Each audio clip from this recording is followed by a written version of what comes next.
নমস্কার, আমি আলপনা ধরে এনি 24-এ আপনাদেরকে স্বাগত। বরাক ব্রাহ্মণ পরিষদের ব্যবস্থাপনায় আগামী 3, 4, 5 আশ্বিন 1431 বাংলা, 20, 21, 22 সেপ্টেম্বর 2024 ইংরাজি যথাক্রমে শুক্রবার, শনিবার ও রবিবার রাঙ্গিরখাড়ি কনকপুর রোডস্থ গোপালজির আখড়ায় আসন্ন দুর্গাপূজা উপলক্ষে ত্রিদিবসীয় পুরোহিত প্রশিক্ষণ শিবিরের আয়োজন করা হয়েছে। ওই শিবিরে প্রশিক্ষক হিসেবে উপস্থিত থাকবেন বরাক উপত্যকার বিদগ্ধ পণ্ডিত প্রবররা। যেহেতু এবার তিথিতে স্বল্পতা রয়েছে, তাই পণ্ডিত প্রবররা এই ব্যাপারে পুজোর শাস্ত্রীয় বিধি সম্পর্কে তাদের অভিমত জানাবেন। উক্ত প্রশিক্ষণ শিবিরে 3 জেলার পুরোহিতদের উপস্থিত থাকার জন্য অনুরোধ জানিয়েছে বরাক ব্রাহ্মণ পরিষদের সাধারণ সম্পাদক মৃদুল কান্তি ভট্টাচার্য। উদারবন থেকে সাংবাদিক নিহার কান্তি রায়ের রিপোর্ট। এভাবে আরও খবর পেতে এনি 24 ইউটিউব চ্যানেলকে সাবস্ক্রাইব ও ফেসবুক পেজকে ফলো করে আমাদের পাশে থাকুন।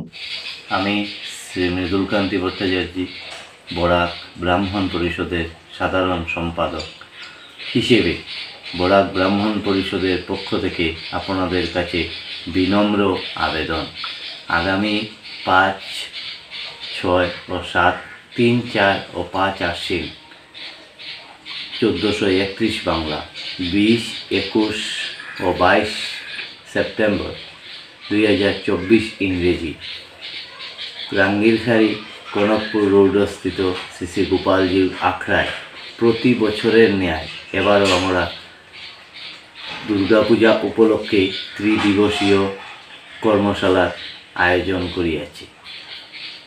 উক্ত কর্মশালায় প্রশিক্ষক হিসেবে উপস্থিত থাকবেন বরাক উপত্যকার বিশিষ্ট পণ্ডিত প্রবররা। যেহেতু এবছর তিথির স্বল্পতা, তাই কিভাবে মাতৃ আরাধনা করা সম্ভব হবে সে নিয়ে অভিমত তুলে ধরবেন আমাদের কর্মশালার বিশিষ্ট বিদগ্ধ পণ্ডিত প্রবররা।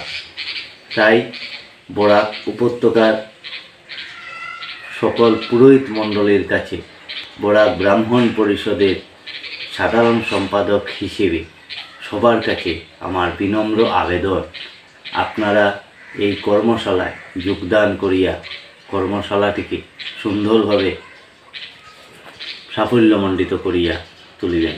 আবারও বরাক উপত্যকার সকল পুরোহিত মণ্ডলীর কাছে আমার বিনম্র অনুরোধ, সবাই উপস্থিত হয়ে কর্মশালার সৌন্দর্য বৃদ্ধি করবেন। নমস্কার।